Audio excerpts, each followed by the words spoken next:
Hello everyone, আসসালামু আলাইকুম। তো সবাইকে আবারও স্বাগতম আমার নতুন একটা ভিডিওতে। তো আমি আজকে একদম কম খরচে একদম সহজ উপায়ে একদম ঘরোয়া ইসে আর কি নিমকি বানাবো। মিষ্টির দোকানের মতো যে খাস্তা নিমকিগুলো হয় ছোট ছোট, সেগুলাই বানাবো, একদম মুখরোচক খাবার। তা আমার এখানে নিমকি বানানোর জন্য লাগবে রেগুলার যে আমরা রুটির আটা নিই, সেই আটাটা নিয়েছি, আর সামান্য লবণ নিয়েছি, এখানে কালো জিরা, আর রেগুলার যে রান্নার তেল এইটাই নিয়েছি। এটা নিয়ে আমি এখন সুন্দর করে এটা তেলের সঙ্গে আটার সঙ্গে মাখাই নিব।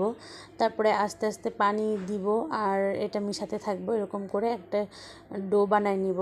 টাইট হবে ডোটা একটু। আর এটা একদম ঘরোয়া উপায়ে, একদম স্বাস্থ্যকর উপায়ে, ঘরের প্রত্যেকটা মেম্বারই এটা খেতে পছন্দ করবে, ছোট থেকে বড় সবাই। এখানে রুটিটা বেলে নিব। তাই এটা একটু পাতলা করেছি, আমি দুইটা সাইজ করেছি, একটা একদম পাতলা করেছিলাম আর একটা একটু মিডিয়াম সাইজের রুটি যেরকম বানাই ওরকমই মোটা করেছিলাম আর কি। তারপরে এই যে নিমকি শেপ দেওয়ার জন্য এটা লম্বা লম্বা করে কেটে নিব সবগুলো। আগে কেটে নিয়ে এটাই মিডিয়াম সাইজ, এটাই ভালো হয়। এখন নিমকিটা সুন্দর করে কেটে নিব ভালো করে।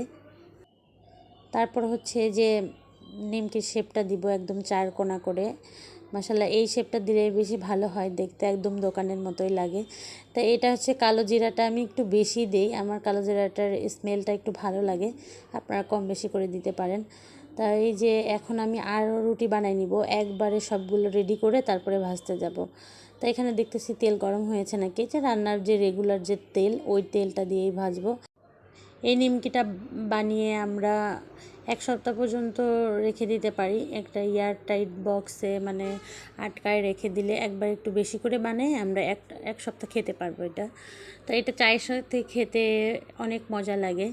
তো যে কোনো সময় বিকেলে দেখা যাচ্ছে, বিকেলের নাস্তায় যদি কিছু না থাকে তাহলে সহজেই এই নিমকিটা বানানো যায়। আর এটা বানানো একদম ইজি এবং খরচও কম পড়ে এটা। আর খেতে তো মাশাআল্লাহ সবাই খুবই পছন্দ করবে। আর আমার ঘরে তো এটা আমি 2 দিন 3 দিন পর পরই বানানো, আমি যতগুলাই বানাই না কেন সবাই বসে একদম একবারেই খেয়ে ফেলবে। সেজন্য আমি যে অল্প অল্প করে বানাই রাখি, যে যতটুকু খাবে এখনই শেষ করে ফেলবে। কারণ আমার মেয়ে, তারপরে আমার হাজব্যান্ডের খুবই পছন্দ এটা। আগে তো কিনে নিয়ে আসতো বাজার থেকে, এখন আমি বাসায় বানাই, এগুলো আর কেনা লাগে না। তো এগুলো খেতে খুবই সুস্বাদু এবং ঘরোয়া উপায়ে, স্বাস্থ্যকর উপায়ে। এই যে ফাইনালি দেখেন কত সুন্দর হয়েছে, একদম দোকানের মতোই হয়েছে। আর এইগুলা তো একদম অনেক সুন্দর হয়েছে, একদম ভেঙে দেখাচ্ছে আপনাদেরকে, একদম মুচমুচা হয়েছে। তা এর উপরে আমি বিট লবণ আর মরিচের গুঁড়া দিয়ে একদম করে নিয়েছিলাম, তো একটু ঝাল ঝাল হয়েছিল। তো সবাইকে অনেক ধন্যবাদ আমার ভিডিওটা দেখার জন্য। আল্লাহ হাফেজ।